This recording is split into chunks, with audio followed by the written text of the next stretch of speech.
लोकसभा चुनाव से पहले केंद्र की नरेंद्र मोदी सरकार ने बजट में अपने पिटारे से जनता को कई राहत दी हैं। सरकार ने कृषि इंफ्रास्ट्रक्चर, पशुपालन, डेयरी, फिशरीज और एमएसएमई पर विशेष फोकस करते हुए देश में तरक्की की नई राह तलाशने का प्रयास किया है। सरकार ने आयकर दाताओं को खास तरह से राहत देने का काम किया है। 2014 में केंद्र की सत्ता पर काबिज होने के बाद 9 साल तक मोदी सरकार ने टैक्स स्लैब में कोई परिवर्तन नहीं किया था, मगर इस बार 5 कैटेगरी में टैक्स स्लैब तय किए गए हैं। केंद्रीय वित्त मंत्री निर्मला सीतारमण ने बजट भाषण में इनकम टैक्स के 5 स्लैब तय करने की बात कही। नई व्यवस्था में 0 से 3 लाख तक की आमदनी पर कोई टैक्स नहीं देना होगा।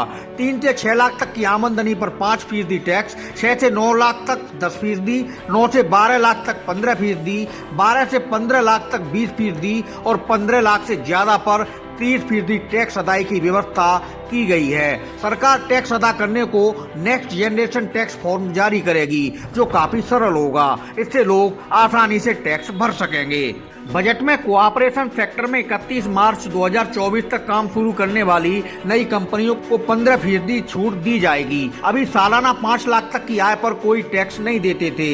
इस स्तर को न्यू टैक्स रिजीम में 7 लाख करने का प्रस्ताव रखा गया है। बजट के खास बिंदुओं में लिथियम आयन बैटरी बनाने के लिए जरूरी सामान के आयात में कस्टम ड्यूटी में दी गई छूट जारी रहने की बात की गई है।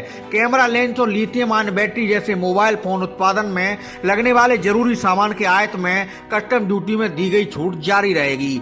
डीनेचर्ड इथाइल अल्कोहल से कस्टम ड्यूटी हटाने का प्रस्ताव भी दिया गया है। इसके अलावा क्रूड ग्लिसरीन पर लगे कस्टम ड्यूटी को 7.5 से घटाकर 2.5 करने का प्रस्ताव भी बजट में शामिल है। चांदी पर लगने वाली कस्टम ड्यूटी को बढ़ाया जाएगा ताकि वह सोने और प्लेटिनियम पर लगी कस्टम ड्यूटी के बराबर हो सके।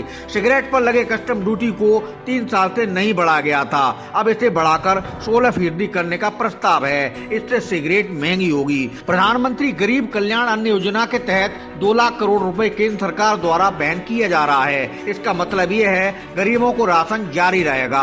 सरकार ने अंत्योदय योजना के तहत गरीबों के लिए मुफ्त खाद्यान्न की आपूर्ति को 1 वर्ष के लिए और आगे बढ़ा दिया है। एमएसएमई के लिए क्रेडिट गारंटी स्कीम को बदलने के प्रस्ताव पर काम इस साल 1 अप्रैल में शुरू होगा। इसके लिए बजट में 9000 करोड़ का प्रावधान किया गया है। सरकार national financial registry for financial strategy बनाने जा रही है। सेंट्रल प्रोसेसिंग सेंटर भी बनाया जाएगा ताकि कंपनियों के द्वारा फाइल किए जा रहे दस्तावेजों का जल्द निपटारा हो सके। गोवर्धन योजना के लिए सरकार ने 10,000 करोड़ का आवंटन भी बजट में किया है। सरकार 1 करोड़ किसानों को ऑर्गेनिक खेती अपनाने के लिए प्रेरित करेगी। इसके लिए 10,000 बायो इनपुट रिसर्च सेंटर बनाए जाएंगे। अगले 3 साल में प्रधानमंत्री कौशल विकास योजना 4 लॉन्च की जाएगी, जिसमें इंडस्ट्री बेस्ड पाठ्यक्रम पर फोकस किया जाएगा। युवाओं को अंतर्राष्ट्रीय बाजार के लिए तैयार करने को अलग अलग राज्यों में 30 स्किल इंडिया इंटरनेशनल सेंटर भी अलग से बनाए जाएंगे। डायरेक्ट बेनिफिट स्कीम के तहत छात्रों की मदद के लिए भी स्कीम लॉन्च की जाएगी। इससे 47 लाख युवाओं को मदद मिलेगी। सरकार पर्यटन को बढ़ावा देने की दिशा में तेजी से कदम आगे बढ़ा रही है। देखो अपना देश योजना के तहत घरेलू पर्यटन को बढ़ावा देने पर सरकार विशेष फोकस कर रही है। इससे सीमावर्ती इलाकों में पर्यटन को बढ़ावा मिलेगा।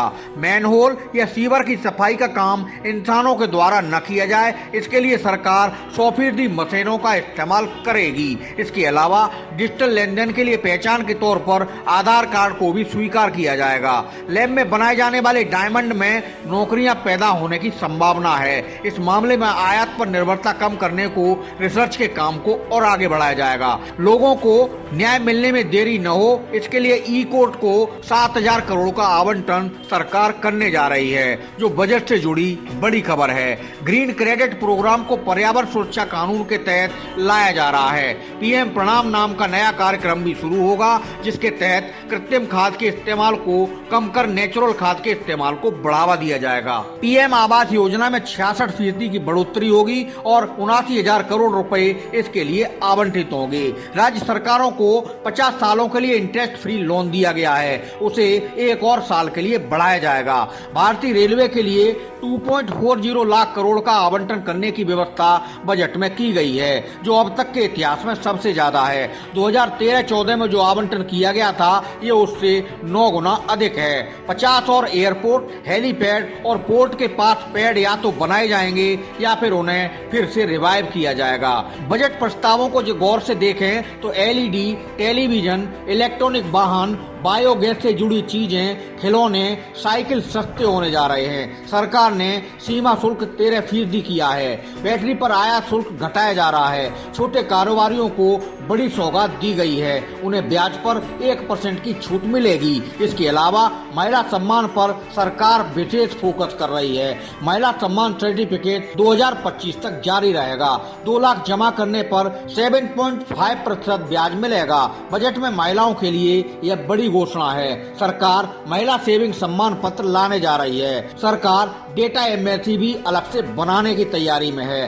बैंकिंग रेगुलेशन एक्ट में सुधार किया जा रहा है। सेबी को एम्पावर किया जाएगा, जो डिप्लोमा और सर्टिफिकेट देगी। वहीं वन डिस्ट्रिक्ट वन प्रोडक्ट को सरकार बढ़ावा देती रहेगी। एमएसएमई को क्रेडिट गारंटी दी जाएगी। इसके लिए 9000 कॉप्स तैयार होंगे। टूरिज्म को बढ़ावा देने के लिए सरकार ने 50 डेस्टिनेशन चुनी हैं, जहां सरकारी मदद दी जाएगी। स्वदेश दर्शन स्कीम को बॉर्डर और गांव के टूरिज्म के लिए सेटअप किया जाएगा।